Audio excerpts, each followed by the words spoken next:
Leonardo Lemos, live de milhão. Amigo, parceiro, admiro. Também conheci ele lá nos meus estudos da astrologia, bem no início, lá na Gaia, 2014, 2015. Vi uma palestra dele sobre, sobre o mapa astral dracônico e eletrizante, assim, a palestra dele do começo ao fim. Eu falei, gente do céu, sabe quando você percebe ali uma verdade e porque, né, tem muita gente que repete. Mas o Leonardo não, ele traz essa coisa assim, dessa autenticidade, dessa coisa do espírito mesmo, assim, sabe? E nessa live que vocês vão ver, ele falou sobre desejo, vontade e essa inclinação no mapa astral, como despertar isso, né? Foi muito sobre como despertar. A gente pode até pensar no sentido assim de como se iluminar e tal, muito legal pela visão do mapa astral. Foi um mega papo, assim, sou mega fã dele e eu tenho certeza que você vai pirar nessa live aí. Vamos lá com a gente lá. Vamos lá, vamos ver Mas que tá vamos lá. mesmo. Isso, acho que estabiliza.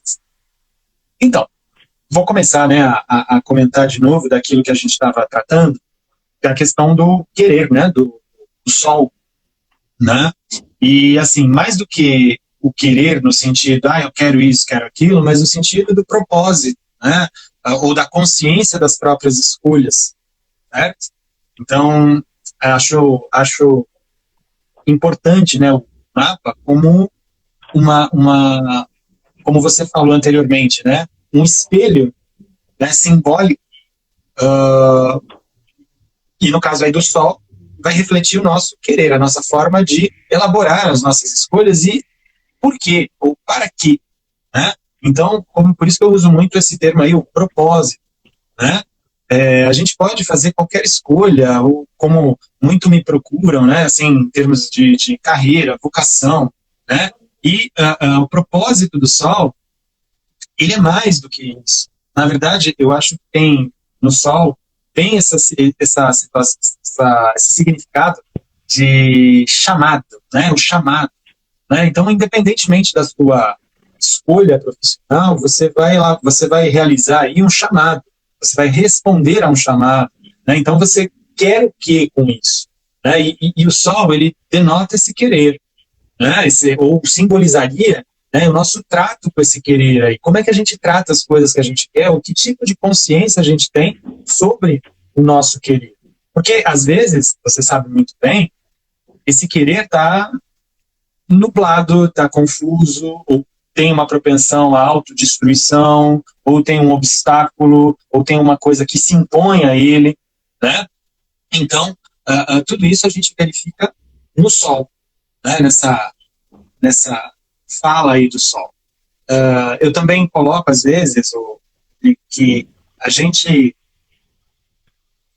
lidar com o nosso Sol, ou seja, esse autoconhecimento, essa perspectiva de consciência, é um ato de coragem, né? Então, quando você consegue realmente identificar aquilo que pode atrapalhar, ou aquilo que pode ajudar, né, você tem uma ferramenta e a decisão sua. Então, mais uma vez, a bola, ou como você estava falando, né, você muda a perspectiva. Então, o autor aí da história é você, né? E o Sol permite essa consciência, que a gente se torne mesmo o autor e o protagonista da história. Por isso que precisa de coragem, né? Por isso que precisa mesmo de consciência.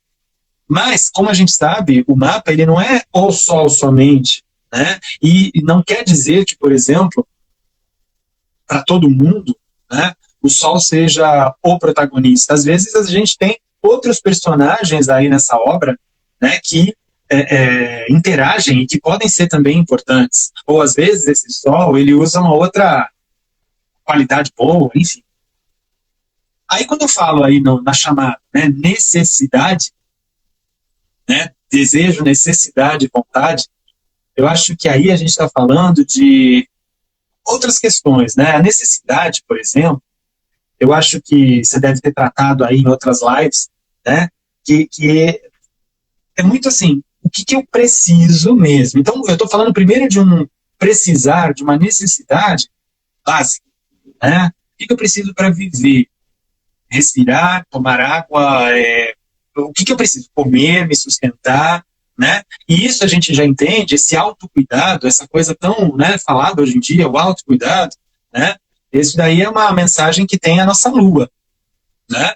A lua, ela vai refletir muito desse nosso trato, né? Então, na lua, a gente tem todos os registros, tanto de quem cuidou da gente, como cuidou da gente, que histórias houve ali, né, nesse cuidado, e o que a gente vai carregar inconscientemente, né? E aquilo se torna um ato repetitivo, um ato que de repente para você é natural. Então, se vamos supor, você tem a Lua em contato com Marte, para você é natural sair fazendo tudo, tomar a dianteira de tudo, se antecipar de tudo, né? É diferente do Sol em contato com Marte, que você se reconhece assim, que você tem vontade, que você escolhe aquele Marte como um protagonista ali da sua vida, né? Então a Lua não, a Lua o negócio já vem, ó, você tomou aquilo na mamadeira, né? Você ingeriu aquilo e, enfim, você continua vivendo em cima daquele molde. Eu também costumo dizer muito isso, né? A Lua, ela fala muito do nosso molde, né? Agora veja o seguinte, que a gente tem a necessidade como também, assim, aquilo que eu sei que eu preciso sempre. Então, ó, para eu viver, ou para eu me sentir bem, para eu me sentir confortável, eu tenho que fazer ou viver tais coisas. E eu não me dou conta disso, né? Porque a Lua não tem ela não está nessa camada, vamos dizer. Ela está antes, né? Ela que prepara, exato, no inconsciente. Ela que prepara, né, para o Sol fazer as escolhas, se é que ela prepara. É importante também a gente colocar isso daí. A Lua, ela vai dar justamente assim o nosso vínculo com a vida, né? Então ela é necessária, ela não só fala da necessidade, né, das necessidades emocionais, mas de como eu me reconheço, né? Assim, ó, minha vida é essa, eu faço isso, eu tenho esse hábito, né?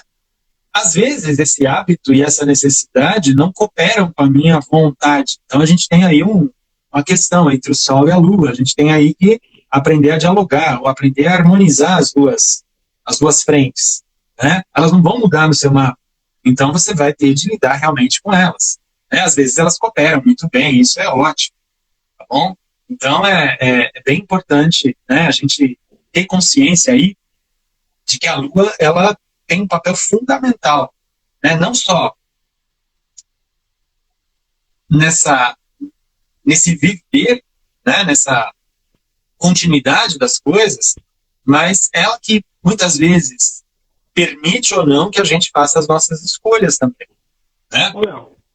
Eu Eu estava aqui pensando, é muito legal, porque como eu lido, desde quando eu comecei o processo de astrologia, acho que aí, uns 10 anos aí, um pouquinho menos, eu lido com a dependência química, assim, no trato, assim, né, desse processo. E aí eu corro isso e eu percebo isso de criar uma bolha, né, de ter a percepção só do lado adoecido do processo. E aí você estava falando isso, eu estava lembrando das outras lives que eu fiz, que eu também estou aprendendo um monte, assim, ouvindo vocês, assim, de sair dessa bolha e ter uma outra perspectiva. Eu fico fazendo esse 360, assim, eu acho muito legal. Porque daqui, a Lua, ela tem um papel, assim, meio que, eu coloco ela até um pouco num papel de vilã, assim, dentro desse contexto daqui adoecido, porque eu coloco ela no sentido assim, eu costumo falar assim, né, a gente tem uma linguagem, a doença da adicção, né, que é essa carência, essa falta, né, esse looping, né, de buscar algo e inconscientemente, e eu coloco muito com a Lua, né, dentro desse sentido adoecido, né, então a dependência daquilo que eu coloco ela como resultado, é um resultado, eu não tenho o que fazer. Agora, no sentido de autoconhecimento, a pessoa, cada um tem a sua carência, e essa carência, ela adoecida, ela trouxe essa busca, né? Então, eu costumo brincar assim, que a doença da adicção se esconde por detrás da Lua, na astrologia. A gente vê a posição da Lua e onde começa essa carência, né? Aí eu trago ela até muito mal dela, assim, né, nesse sentido, né? Entende? Não, total. E é como eu falei, o que é importante a gente ver é que a gente ingeriu a Lua, né? A gente é formado pela Lua, tá? Eu acho que a Vanessa deve ter comentado, né? Ela falou sobre Lua negra e Lua, né? Sim. Então, Então, assim, a Lua, ela deu a forma pra gente e prendeu a gente naquele molde que é o que tem, né? Por isso que, às vezes, a pessoa, no seu trabalho, você vai, com certeza, identificar, né, essa vilania aí na Lua, não tá errado não achar isso, mas ela não vai sair do mapa. Então, vai ter que elaborar, né, justamente assim, um meio dela receber o alimento dela, ela tem uma carência, ou dela lidar com as necessidades dela, mas questionar também essas necessidades, dar uma forma aí para essas necessidades, né? E aí, Rodrigo, dentro também de necessidades, a gente pode encaixar um pouquinho o que é necessário, né? Ou seja, o que deve ser feito. E aí a gente já entra com o nosso compadre Saturno, né? Ou seja, tipo, tem que colocar ordem na coisa, tem de amadurecer, tem de fazer certo, você tem de sustentar o seu corpo, ou seja, você tem um corpo e você tem de respeitar o seu corpo e tem de sustentar com responsabilidade, com senso de consequências, ou seja, as coisas, né, vão, o que você faz, o que você usa, o que você come, isso vai retornar para você. Ou ainda, falando de outras coisas, os comportamentos da sua lua, aquela criança que às vezes é uma criança birrenta, né, uma criança cheia de vontade, né, que não é a vontade do sol, mas o mimo, é a birra.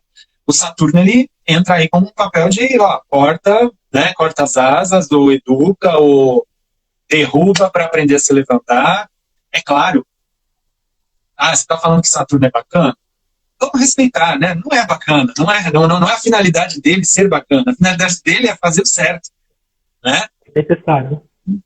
É o necessário. Ou ainda, que nós entendamos também o que é isso, né? O que é o certo, o que é o necessário, porque, assim, também não vou, né, trazer aqui um discurso de que Saturno é lindo, eu vou colocar Saturno no meu colo. Não, né? A gente sabe que ele também cobra um preço, às vezes, muito alto, que ele corta, que ele castra, que ele inibe algum processo, né? E aí, nesse jogo todo se você não elabora direito tantas necessidades, né, as carências da Lua, mas o necessário de Saturno, aí fica aquele jogo, né? Por isso que na psicologia vão falar, né, do id e do superego, né? O id como aquela força primitiva, um instinto, né, da Lua, e o superego como aquela pressão, né, que vai com tudo para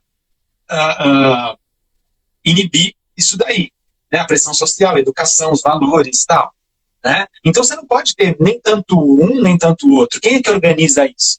A consciência do Sol, o propósito, né? Ele que tem que... Esse é, né? Exato. E na intenção de justamente dar um sentido para a vida, né? As vidas precisam ter um sentido, né? As vidas precisam ter, justamente, Rodrigo, um propósito e um sentido, ou seja, vamos supor, eu quero ser astrólogo, tá, beleza, com qual propósito? Né? Eu quero ser engenheiro, tá, com qual propósito? Eu quero ser músico, com qual, né? Então, esse centro de consciência, que é o Sol, ele realmente vai, deveria pelo menos, né, servir de maestro aí, né, com esses dois. A briga é boa, né, da Lua, do Saturno, enfim. O negócio ali fica realmente tenso às vezes. Acho que no seu trabalho você deve lidar muito com isso, com muita lua, né? Muita lua que não foi bem elaborada, as necessidades, né? Às vezes, assim, não ter tido um determinado alimento, simbolicamente falando, né? Ou aquela pancada do Saturno logo muito cedo, e que às vezes a pessoa não lidou bem com aquilo, enfim. E aí a gente entra no terceiro fator, né? Eu fui de trás para frente. Bem, Urano. O desejo, né? A gente pode trabalhar tanta coisa aí com o desejo, né? O desejo, assim, aquilo que estimula o meu desejo, aquilo que me seduz, né? Aquilo que me encanta, aquilo que me anima, né? É importante a gente diferenciar, tá? Desejo de vontade, né? Tem visões Rodrigo, que apontam o desejo como a coisa mais assim, legítima, porque, nossa, você faz aquilo com toda a certeza do mundo, né? E essa mesma visão compartilha da seguinte questão, que a vontade é coisa que dá e passa. Eu não compartilho dessa visão, tá? Para mim é justamente ao contrário. E eu fundamento isso, inclusive, na origem da palavra desejo, tá? Então a palavra desejo aí, ela vem, né, de uma raiz latina que é de, né, é um prefixo que, vamos supor, separa, né, como desnecessário, né, como desintegrar, né, e siderare, né, desiderare, siderare de sideral, de estrelas. Então a palavra desejo em latim quer dizer assim, quando as estrelas não estão de acordo, ou quando você está separado das estrelas, né? Pelo seguinte, vou dar um exemplo mais claro aí para você. Quando alguém vem procurar um mapa, quero saber se posso fazer tal coisa, né? Ou seja, ela tem um desejo, né? Mas ela quer saber se esse desejo está de acordo com as estrelas. De acordo com o céu. Tá? Exato, né? Porque se não tiver de acordo, o desejo vai barranco abaixo. Né? Ele é uma força, ou como você disse, né, uma correnteza que pode te levar também por situações, vamos dizer, às vezes que não foi aquilo que você queria, né? Você matou um desejo, você realizou um desejo, mas aquilo não necessariamente era consciente, era bom, né? Aquilo não ia te fazer bem. Então, o que a gente vê muito, eu acho que você deve lidar com isso todo dia, é essa coisa de preencher os desejos de forma imediatista, né? Eu tenho que fazer ontem, eu tenho que ter ontem, eu tenho que conquistar, sabe? É tudo para ontem, é tudo imediato, é o prazer imediato, é a recompensa imediata. Então, o desejo, às vezes, ele suscita isso, né? Essa coisa do imediato. E o imediato também dura pouco, então eu vou ter que fazer de novo, comer de novo, usar de novo, enfim, um monte de coisa. Então você entende, eu acho que... Sim. Tem uma coisa muito peculiar, né? Dentro desse processo que você vai falando, o cérebro vai atinando, né? Minha mãe falava, atinando o cérebro. E aí, primeiro que assim, um dos primeiros processos aqui, desse lado aqui, desse sentido adoecido, é a pessoa entender, que isso parece óbvio, mas é uma grande chave assim, que nem toda vontade é para ser feita. Uma coisa assim, que é o que você trouxe de Saturno, né? Que não é porque você tem vontade que você precisa fazer. Vamos lá, calma. Né? Que é muito isso, né? E depois o lance do desejo, ainda relacionando a Saturno, né? Então, quando fala de prazer imediato, a pessoa ela tem um prazer agora e sofre a consequência de ficar presa depois. Né? Agora ela tende a querer ser livre, né? Eu faço o que eu quero. E vai lá e faz, né? E depois ela fica presa na consequência disso, né? E aí eu brinco sempre comigo assim, muda a chave. Agora você pensa, não precisa fazer agora, vamos pensar sobre isso, para que depois você tenha liberdade sobre esse processo. Né? Entende? Assim, é mudar a chave, né? Em vez de ser um prazer imediato, é uma responsabilidade agora para que o prazer seja uma coisa legítima, seja um brilho, né? Seja um desejo legitimado, e aí entra o lance do teu céu, né? Seja legítimo, né? Seja de verdade, seja um brilho, né? Exato. E é muito importante isso que você está dizendo, porque você vê de novo, o Sol, né, como um fator organizador de tudo isso. Espera aí, tá? Eu quero muito comer aquele doce, mas eu tô bem, meu corpo está bem para receber aquele doce, eu posso, meus exames estão ok, né? Ou eu vou comer aquele doce, eu vou me desestruturar tudo, né? Então, desejo acontece. Você, sei lá, você vê alguma coisa que você quer comprar, mas você pode comprar, ou vai fazer bem, é um prazer efêmero, imediato, ou é uma coisa solar, que tem um propósito, né? Tem um propósito legítimo isso daí, então, eu acho que entra muito aí. E é claro, você falou duas coisas que era em cima disso que eu estava raciocinando. O desejo que a gente encontra tanto no Marte, que é a capacidade da gente lutar pelo que deseja, mas também aquela fome, aquela coisa de vou lá e faço, acabou, e depois eu penso, e que óbvio, né? Por isso que ele é visto como o quê? Planeta da guerra, planeta, pequeno maléfico. Lógico, porque você foi lá, matou sua fome e depois você raciocinou, putz, não podia ter feito isso. né? Você foi lá, falou sua verdade, botou seu desejo para fora, e depois você lembrou que não podia.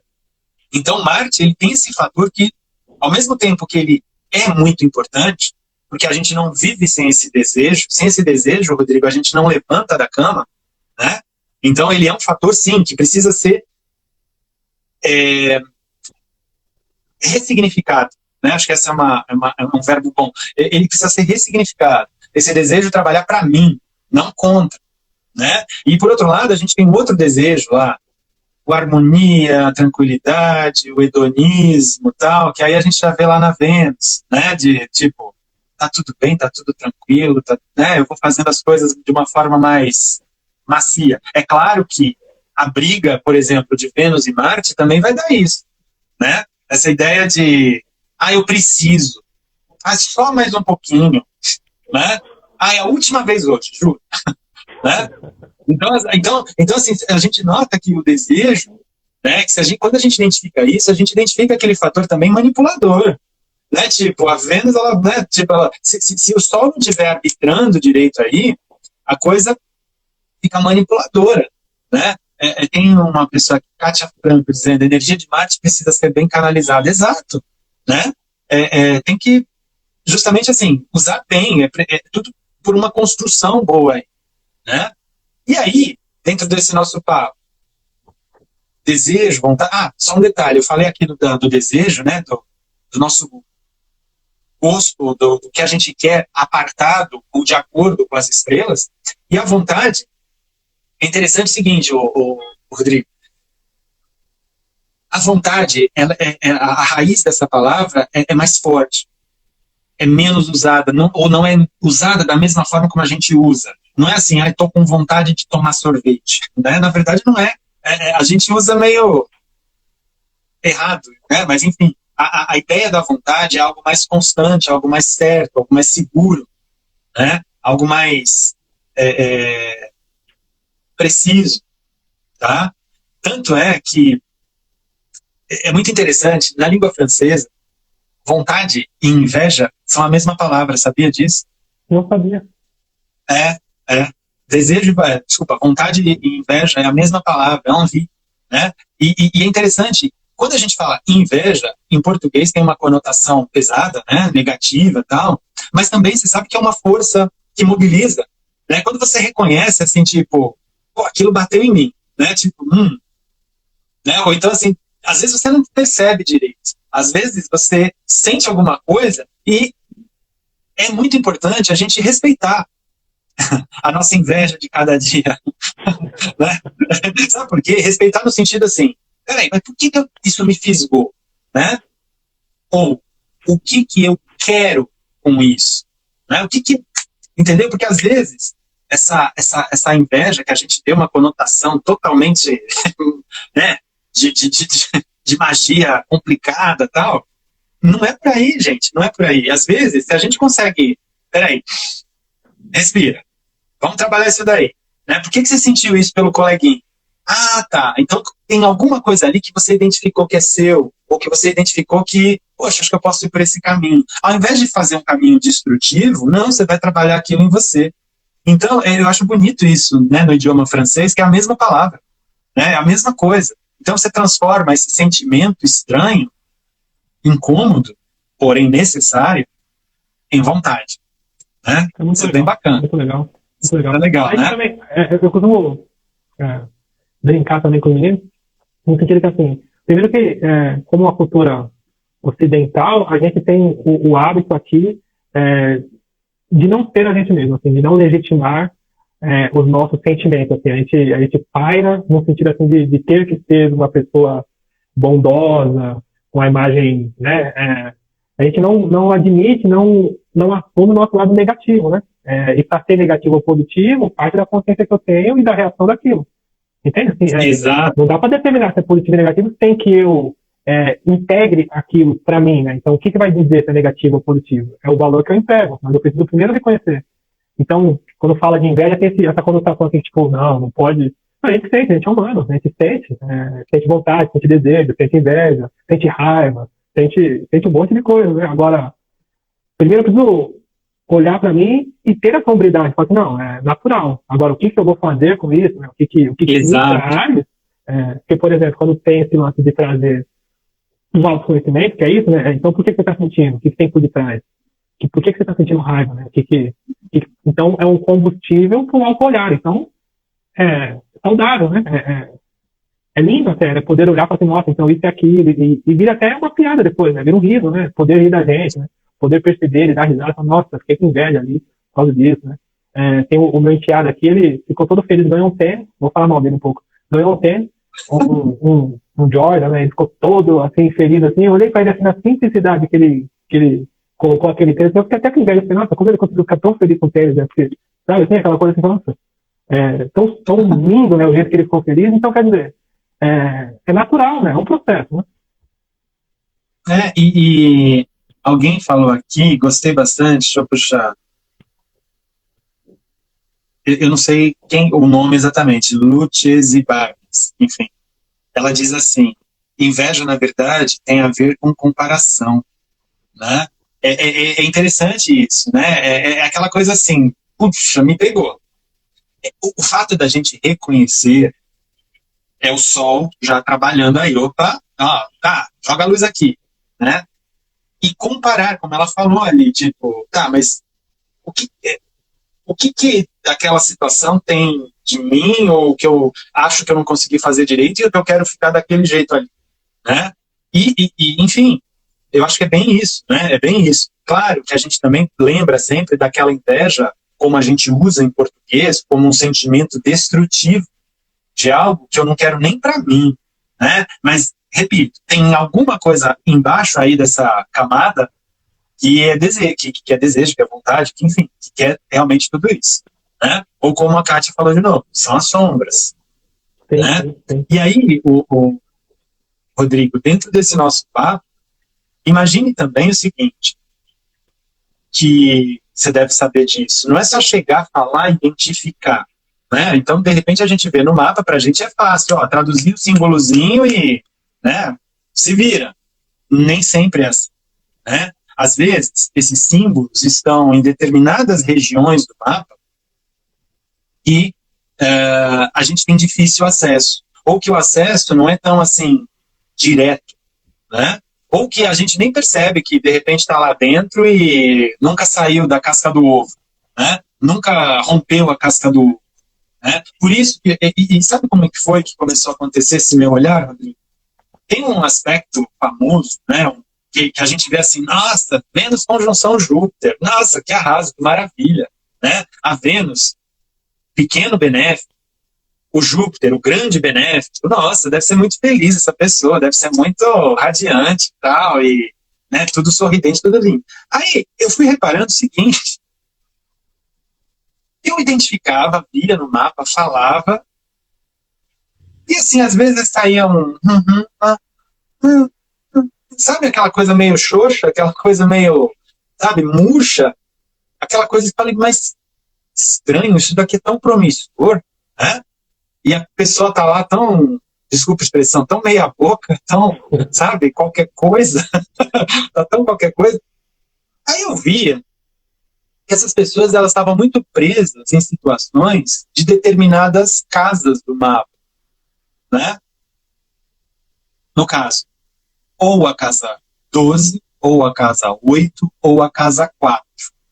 Coincidentemente, né, casas que têm a ver com a intimidade, passado, né, os históricos emocionais, os registros emocionais, por isso que eu também gosto de chamar de alma, casas da alma, né? Porque nessa parte do mapa, dentro dessa nossa leitura mais moderna, né, essas casas, elas falam muito do ambiente privado, mas não só da nossa casa, mas daqui de dentro, né, das coisas que rolam bem por dentro. E aí, por exemplo, quando eu vi um contexto muito forte de casa 4, eu via simplesmente assim, uma continuidade, um peso muito forte do histórico familiar sobre a pessoa. Mas aí eu voltava para a pergunta, mas qual é a sua vontade, né? Qual é o seu propósito aqui? o nosso propósito pode ser a casa 4 tranquilamente, a gente pode ter o sol na casa 4 de repente, né? Aí a nossa função é iluminar esses assuntos, é realmente assim, tomar posse daquele tesouro. É curioso que os antigos falavam que é onde estava o tesouro da família, né? E aí nessa leitura, a casa 4. Aí, hoje a gente entende que não é o tesouro, o baú do tesouro cheio de moedinha, mas é aquilo que vem lá da ancestralidade, é uma força muito grande. Tá? É uma fonte, na verdade. A casa 4 é uma casa angular, então ela pode ser imbatível também, ela é uma fonte. Imagina, você encontrou uma nascente, você encontrou um poço de petróleo lá no seu terreno, no seu quintal. Né? A Vanessa tem também um trabalho, não sei se ela comentou disso, de eixo 4 e 10, 10 e 4. Sim, ela comentou, sim. É divino isso, né? É divino isso. E vem, né, lá do âmago mesmo. E aí você projeta lá para cima. Agora, tem também complicações na casa 4, né? Tem aquela imposição, tem aquela história complicada, mal resolvida. Ela funciona muito como um condicionamento, e eu vou dizer para você, Rodrigo, é um dos piores, porque raciocina comigo, a casa 4, o mapa, ela está lá embaixo, ou seja, ela também está na região do inconsciente e do inconsciente, né? Ela está lá na camada. E você sabe que dentro desse processo que eu digo de recuperação, inevitavelmente o caminho é pela casa 4, mesmo que ela não seja tão predominante no mapa, mas a ancestralidade, a origem, a criação, todo esse processo é um material de ressignificação, que a casa 4 é importantíssima assim, dentro desse processo. Então, se a pessoa precisa se responsabilizar por ela, antes que ela se responsabilize hoje, ela tem que responsabilizar porque ela foi, né? Por todo o processo, né? Porque pela história dela, pela história da mãe, pelo porquê das questões, assim, é como se, através da casa 4, ela tirasse a interpretação errada que ela teve, ali que ela, como se ela voltasse lá para tirar a interpretação que ela teve errada, sabe, do processo. Assim. Então, ela desaciona os gatilhos que foram acionados ali, né, dentro da criação, dentro do que ela passou, dentro da origem, ancestralidade, todo esse processo. A casa 4 é rica demais, assim, tem material até... A gente passa dias falando da casa... E eu vou te falar que é o grande medo, né? Porque aí é papo para outra live, né? Não, mas eu vou falar que assim, por exemplo, papo a gente ia ficar aqui, mas tem muita simbologia. Então, os grupos anônimos que você conhece, eu vi você numa palestra falando disso uma vez, o grupo que usa os 12 passos e tal, que veio lá dos Estados Unidos, eles têm um processo, né, de primeiro, segundo, terceiro, quarto passo, que é uma filosofia de vida dentro do processo de recuperação. E o quarto passo deles, o anunciado diz assim, fizemos um profundo e destemido inventário moral sobre nós mesmos para reconhecer quem somos, né? Tipo assim, né? É esse o processo, né? E é muito esse processo, né? De fazer esse inventário e entender, né, qual que é a moralidade do processo, né? O que é essa moral? Essa moral é minha, é social, é da família, é imposta, me cabe essa moral ou não me cabe, né? Imagina um cara, um Sol e Urano, uma família tradicional, né? Imagina essa moral, como que é. Exato. E vamos mais longe.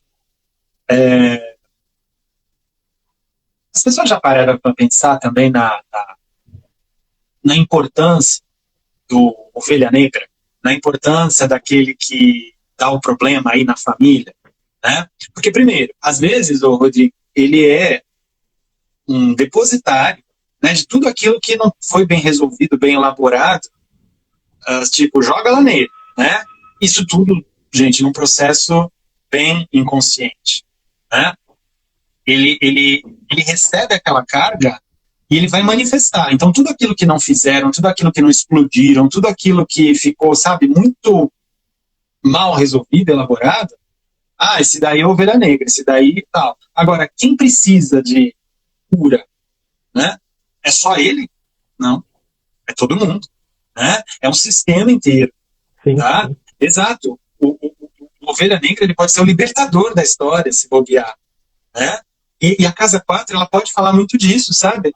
Quando a gente vê, por exemplo, e aí deve ter sido o tema lá eu ia falar aula, não, foi live, da sua live passada com o Robson, né? Urano, Netuno, Plutão, ele joga uma bomba lá, tipo, então, vamos recontar essa história, vamos libertar essa história, né? Tipo, explode e a coisa, você vai ter que lidar com aquilo, mudou, transformou, vai ter que transformar de alguma maneira.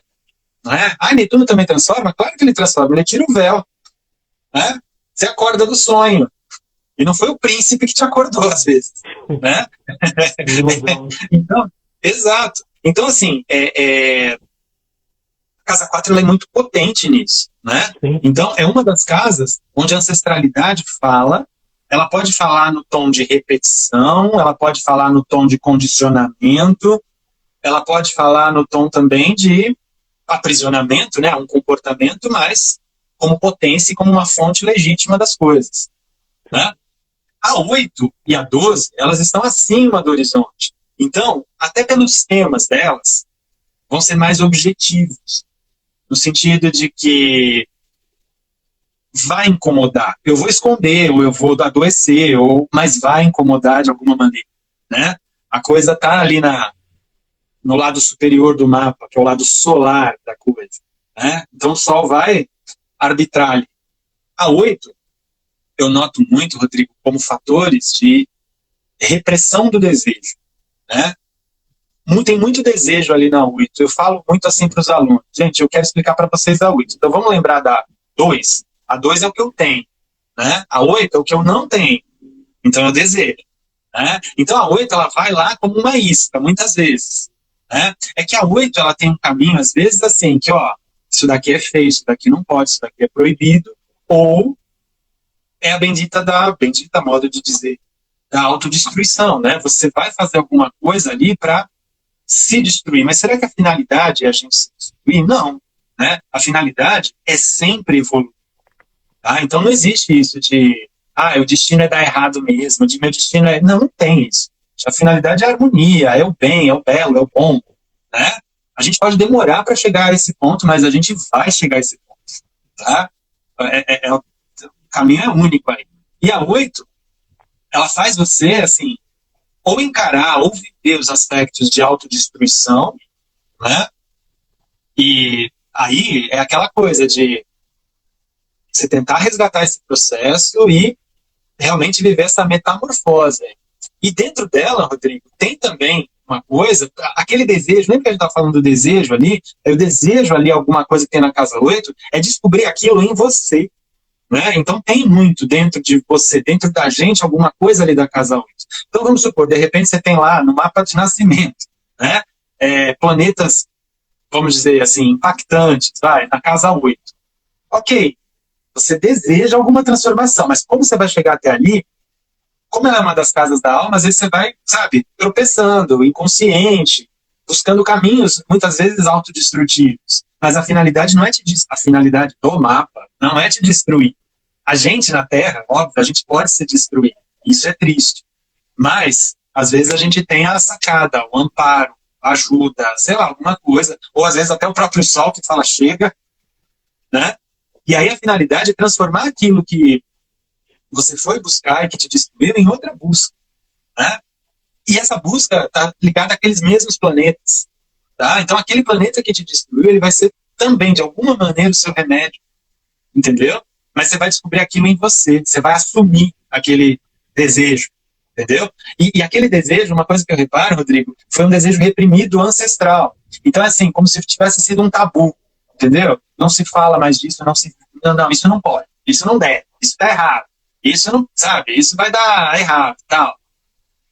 A 12 é muito reprimida. O que você acha? Sei lá, tô falando, se Maria falar. A 12 não, a 8. Né? Eu fico aqui me deliciando, né? Eu fico concatenando aqui. Assim, eu tenho a Lua, a Vênus e Marte na 8. Em Libra, né? Então, a 8 assim, foi difícil no começo, quando eu comecei a estudar astrologia, foi difícil de eu perceber ela assim, de uma forma ideológica, né? Trazer ela para... Mas o sentimento dela é sempre uma sensação assim de que tem alguma coisa errada, tá faltando alguma coisa, essa pessoa ela tem uma percepção além do que a gente consegue perceber, e se a gente não tem a consciência ainda do que seria isso, ela cria muita confusão, muito descontentamento, Sim, até as últimas vazio. Consequências, um vazio, né? Ou até o final, né? Eu não ligo se tiver que perder, mas quando eu descubro o que é isso, não tem esse lance da Fênix, né? É uma vontade de renascimento. Acho que vai muito em cima do que você falou, porque é um desejo, né? de renascer, né? É como se assim, eu sei que tem algo depois, eu não sei o que é ainda, mas eu preciso buscar isso, né? E aí é lógico que de uma forma tem o processo de autodestruição, né? Que é o processo dessa rock and roll, né? Sexo, droga e rock and roll, né? Aquela coisa do Hellboy, né? Assim, Hellboy também é muito do Casa 8, né? Intensidade, aquela coisa bem, bem densa, e que na verdade é uma oportunidade, né? E aí eu brinco, eu sempre brinco, né? Fala sempre assim, esse cara só brinca, né? Eu uso a brincadeira no sentido de puxar essa linha, no sentido de que é sempre uma oportunidade, né? Porque no sentido adoecido, não, a pessoa, pelo menos os meus, eles têm muita dificuldade de discernir o desejo da necessidade da vontade, assim. Então é aquela coisa assim, muito saio em busca de sexo, e quando vejo nem tem sexo, e é droga, e quando vejo não volta, é aquela coisa muito muito animalesca, né? Animalesca, uma coisa muito animalesca, né? Aquela coisa muito muito instintiva, né? Muito, muito densa, né? Todo esse processo, né? Exato. Você vê, o sol não entrou aí, né? Não tô, então, assim, se ele entrou, ele tá complicado também, né? É uma coisa bem densa, como você falou. Agora, uma coisa que eu sempre lembro é o seguinte, gente, tá? É profunda até as últimas consequências da 8. Nem sempre esse desejo é assumido, porque tem um tabu. A 8 sempre tem um tabu, né? E tabu que eu digo, gente, às vezes não é tabu de sexo, drogas e rock and roll. Às vezes o tabu é uma coisa, que para uma outra pessoa é tão simples e para você, sei lá, aquilo aí não pode, né? Aí tá errado, aí tem culpa. Porque na 8 a gente toca nas culpas. A culpa desse meu desejo, né? A culpa de querer aquilo. Mas eu sempre lembro, como eu ia falando, gente, a 8 não é a última casa do mapa, então não precisa morrer aqui, né? Não precisa acabar o mundo aqui, entendeu? O mundo não vai acabar aqui, tem mais casas aí pela frente, então não acaba aí, né? Essa que é a questão, né? É claro, aí você sabe muito bem disso, por isso que ela também é vista como casa de perdas, né? Porque aquela coisa assim, ó, usou mal, administrou mal, fez mal, entra uma perda ali, e você vai ter que, só vai restar renascer mesmo, né? E por fim a 12, a 12 a 12 é outra coisa, né? A 12, a gente não vê tanto, Rodrigo, eu não observei tanto, assim, o tabu, a proibição. A 8 tem muito dessa coisa, desse controle, desse silêncio, como você falou, de o que tem por trás, tal. Né? A 8 tem um fio condutor. A 12, cara, esse fio tá desconectado, ou tá, sabe, velho, queimado, desencapado, tá complicado ali. A 12, ela trabalha muito no nível de coisas negligenciadas, frustrações, enfim, histórias mais tristes, histórias mais de sofrimento, histórias mais, sabe, que também foram, de alguma maneira, assim, discriminadas e deixadas de lado. Sabe, aquelas histórias, assim, e também tô falando, assim, de ancestrais, vai. Pessoas que queriam ter feito uma coisa e não conseguiram, e aquilo fica meio triste na história, e vai passando, né, ali de geração a geração, até que alguém nasce lá com um determinado planeta ali na casa 12 e vai ancorar, vai usar a antena ali para captar aquele sinal de resgate, né, resgate daquele elemento. Então, na 12, a gente vê os elementos que a gente precisa, na verdade, reintegrar a personalidade, né? Ele está ali, oculto, e muitas vezes manipulando a personalidade. Pensa que a gente aprende, né, que a personalidade é o ascendente, e o que está atrás da personalidade, atrás do ascendente, é a casa 12. Então ela está, né, às vezes você é o boneco do ventríloco, você não é o ventríloco, né? Então a 12 tem isso, a 12 tem isso, né? A 12 às vezes você é o boneco na parada, você não é o manipulador, né? Então assim, a 12 também fala muito disso, sabe? Aquilo que ficou negligenciado, tipo, você pega uma possibilidade aí, um sol na 12. Então, essa linhagem aí não veio com história de sucesso, de brilho, de autorreconhecimento, de autoestima, né? De receber e aceitar o aplauso, mas quer, né? Porque, assim, se tem alguma coisa na 12, aquilo está pulsando, e aquilo vai, sabe, fazer você encarar em algum momento da sua vida aquele contexto de buscar a sua realização, a sua história, o seu aplauso. Estou falando de um sol, né? Por exemplo, sabe, Rodrigo, eu já vi muitas assim, por exemplo, Vênus na casa 12, né? E a pessoa vai buscar, os ancestrais ou queriam ter sido artistas, ou foram, mas foram discriminados, foram deserdados, sei lá, pela família, entendeu? Ou escolhas amorosas, né? Que geraram problemas. Aí vão passando gerações, aí a pessoa nasce lá com aquela Vênus na 12 e ela só se mete em confusão amorosa, ela só vai, sabe, se relacionar com coisas complicadas, de forma complicada, né? Ou seja, tem uma história aí que, peraí, né? Voltou. E voltou de novo, e eu preciso reconectar. Só que a reconexão da 12, Rodrigo, é muito assim, doar, né? A 12 é uma casa de doação, é a doação do tempo, da escuta, é a doação, sabe, de uma atitude, de um gesto. Não estou falando assim de, como é? Terra de cego, caolho é rei, não é isso, né? Mas primeiro assim, claro, você vai curar o seu olho. Primeiro você vai, sabe, integrar direito aquilo ali. E entender que aquilo vai ser uma ferramenta também para você doar, para você fazer alguma coisa pelo outro. É bem aquela história mais de compaixão, né? É bem aquela história mesmo de empatia e doação. E de lidar com assuntos que falam de dores, de dúvidas, de anseios, né? Então, assim, a 12, ela fala muito disso, de lidar com problema, né? De mexer naquela coisa. Por isso que você vê terapeutas, médicos, enfermeiros, né? E também, assim, é a casa, né, onde a gente tem menos acesso. Então, ela vem muito através de sonhos, imagens. É o setor do inconsciente coletivo, né? Como até falaram aqui.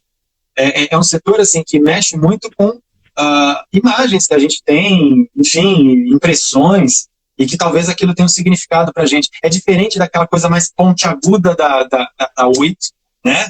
Aquela coisa mais, como você falou, rock and roll da WIT, né? A WIT vai que vai, né? É aquele riff, enfim. A 12 não, a 12 sei lá, ela nasceu há 10 mil anos atrás. Vamos lá. Eu peguei um mapa de uma mãe, né? De um adicto, no caso, e ela estava dentro desse processo. Não, vamos lá, né? E ela tinha um externo na 12, né? E aí eu vi, eu não vou lembrar o externo, sei que tinha Sol, tinha Lua, tinha Vênus, e eu vi que, assim, através daquela lógica da 12, ela tinha meio que uma resignação ao sofrimento, até como se ela acreditasse que aquilo era o destino dela, ela pegou aquele sofrimento como se fosse algo dela, assim, tipo, não, eu tenho que passar por isso, assim, ela sentenciou, é isso, essa palavra, ela deu a sentença de que aquilo, e eu vi muito uma questão da 12, assim, eu não consegui colocar argumento de fora para explicar aquilo, assim, essa casa 12 está trazendo alguma coisa que a gente não está percebendo, né? E aí você falando agora me veio esse mapa, né? Dessa questão de ancestralidade. Não, eu até complemento o que você está falando. Vamos usar o verbo que você usou, sentenciou, né? Quem recebe uma sentença vai preso. A 12, a gente não ouve falar que a 12 são as prisões da gente. Sim. Entendeu? Então, o que ela fez, ela sentenciou a própria prisão. Mas, gente, toma cuidado, porque às vezes a 12, essa prisão da 12, é zona de conforto, né? Tudo bem, tem um lugar ali de uma impotência ou de uma dificuldade para reconhecer a força de todos aqueles planetas, mas vamos abrir a cela. Abre a cela. Uma hora eles saem sozinhos, entendeu? Abre a gaiola. Uma hora o passarinho toma coragem e sai, entendeu? Então, assim, é importante isso. Isso aí que você falou é muito forte, né? Sentenciar, né? O juiz dá a sentença, o cara vai preso. Então, assim, é o aprisionamento da 12 mesmo. Entendeu? Tipo, não, deixa eu ficar na minha. Ou outra coisa que se faz, né, além de sentenciar, é sacrificar. Né? Sacrificar. Tipo, não vou viver isso. E volto ali a falar também, né, da casa 12. Tipo, vivi, Vênus na casa 12. Vivi histórias de amor assim assado, então não quero mais, vou me sacrificar, vou virar isso, vou virar aquilo, vou deixar de fazer. Ou ao contrário, vou me sacrificar vivendo essa história complicada, achando que é isso que eu mereço. É uma noção deturpada também de sacrifício, quando... Hoje eu estou muito etimológico. Quando o sacrifício é... quando o sacrifício é sacro ofício, né? É o trabalho sagrado. Então não é para matar, né? Não precisa matar o negócio da sua vida. Sabe por quê? Porque se a gente opta por esse sacrifício, por esse aprisionamento, por essa sentença, você acabou de passar a bola pro descendente que vem lá na frente. Você tipo, não deu para mim, né? Aí vem alguém, pode ter certeza que vem alguém que vai pegar aquela bola dobrada, entendeu? É bem isso, né? E, de novo, abrir a caixa de Pandora, né? Eu acho que abrir as casas 4, 8, 12 é mais ou menos isso, sabe? É mexer, às vezes, na caixa de Pandora, né? No mito, a caixa de Pandora é complicadíssima, né? É até uma punição dos deuses. E às vezes essas casas, Rodrigo, elas têm um pouco disso, né? De erros ou de situações mal interpretadas, de situações mal elaboradas que precisam ser compensadas. Aí eu volto naquela historinha lá que a gente comentou, o bendito ovelha negra, ou seu filho que deu problema, ou sei lá quem, ele está ali como uma ferramenta de, às vezes, de compensar algumas coisas desequilibradas no sistema inteiro. Então, o doente não é só ele, né? A pessoa que tem problema não é só ela, é uma coisa realmente maior. Não, é muito, muito legal, muito legal. A Cris falou assim, você tá ótimo hoje. A Cris é ótima, a Cris é... Mas, enfim, eu acho que o legal, não, né, já puxando para um sentido mais filosófico, né, nesse contexto que a gente está falando, é assim, que a gente colocou o tema aí, correntezas do destino, né? E a gente veio traçando esse caminho, né? E eu acho que a mensagem que fica principal é dizer assim, por mais difícil que seja, essa experiência, essa vivência nossa, é para luz, né? É para ser melhor, né? E todos temos a possibilidade e a dignidade e todas as portas abertas, né? Para ser melhor, mas não melhor do que alguém, né? Melhor do que a gente foi, né? Melhor do que a nossa história, melhorar, né? Olhar no espelho e atender, né? Ter a consciência, essa liberdade, né? Assim, eu costumo dizer assim que o sofrimento ele não é natural, ele não é uma coisa, quando eu digo natural, assim, ele não é uma coisa para ser aceitada de bom grado, né? Assim, ele não é um propósito. Não é um propósito, ele é no mínimo uma oportunidade para algo melhor, né? Assim, não dá para. Eu digo isso porque assim, entre os meus, eu vejo muito looping, né? Esse processo repetitivo, né? Mesmo processo. E aí, no senso comum, e eu posso até dizer isso, assim, eu trabalhei em várias instituições, no senso comum é como se fosse assim, não, tá tudo certo, né? É desse jeito, né? Não é desse jeito, não é para ser desse jeito. Não é natural a pessoa viver uma vida drogada, né? Não é natural, não pode ser assim natural, não pode ser assim, ter um problema, ok, tudo certo, vamos para frente, né? Porque eu vejo muito esse sentido assim de me assustar, né? Assim, no sentido assim, por 10 de internação, 15 de internação, existe um contexto assim de repetição e não vê saída, assim, não vê a possibilidade, né? E a vida é para ser vivida, né? A vida e a ela está com muita força, no sentido assim, existe uma essência, existe uma história e também existe uma oportunidade, né? E nós estamos aqui para viver essa oportunidade, né? Para ser melhor, né? Para atender, né? É esse o propósito, né? Senão não teria sentido, né? Sem dúvida. Então, de trás para frente, você tinha falado das correntezas, eu acho que a chamada era essa, né? Às vezes a gente é levado por correntezas, tipo da casa 4, 8, 12, condicionamentos, ou como você falou, esse círculo vicioso, né? Esse looping aí, né? E que é complicado, faz a gente, enfim, não sair daquele gesto do círculo lá, negativo. E, na verdade, a ideia é a gente entender onde a correnteza pode levar, pode ser melhor, ou como é que a gente se reorganiza as velas do barco, e mais ainda, voltando ao nosso sol, né? Quem é o capitão desse barco, né? Quem é né? É importante isso. Eu acho que o mapa ele pode ser, muitas vezes, um conjunto, sempre, de talentos, né? Mais do que promessas e previsões e tal, mas é um conjunto de talentos, de potências, né? E que você pode usar, sim, com a finalidade mesmo do bom, do bem e do belo, né? Eu acho que essa é a finalidade. A finalidade é a harmonia, é tudo isso, não é sofrer, como você falou, né, agora, assim, né? O sofrimento, ele faz parte, né? Ele está no nosso caminho de alguma maneira. Ele, às vezes, é uma vacina que vai dar uma imunidade para a gente posteriormente, né? É elaborar esse sofrimento que é importante. E acho que o sol pode ajudar a gente nisso. Gostoso demais. É isso, tem presente, né?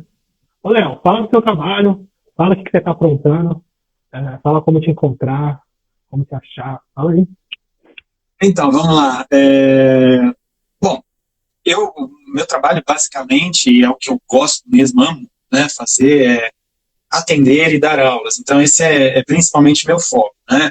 Então, atendimentos, e eu tanto trabalho muito, eu sempre, por exemplo, quando eu identifico isso, independentemente da requisição ali, quero ver meu trabalho, quero ver minha profissão, tal, mas se eu noto algumas coisas de 4, 8, 12, eu sempre pontuo ali alguma coisa, vou mexer ali naquele vespeiro, né? Com cuidado, com respeito, a gente tem que fazer isso com respeito.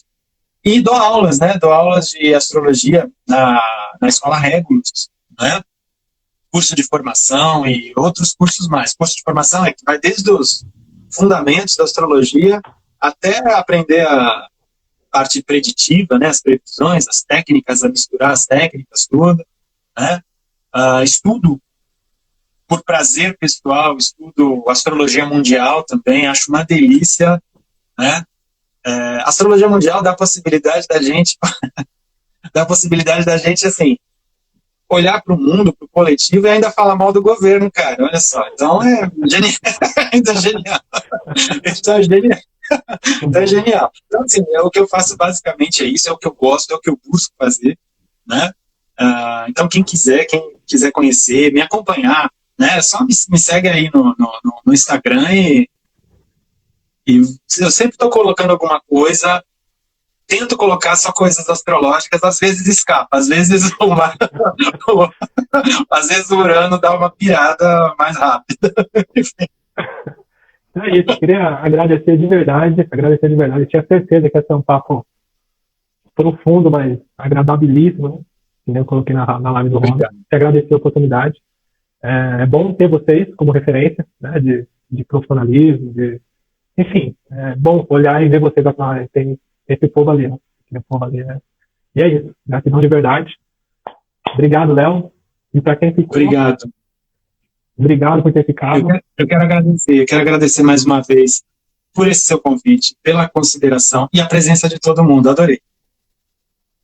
Que legal, que legal. Gratidão, Léo. Vamos que vamos. Até mais, gente. Tchau, tchau. Valeu.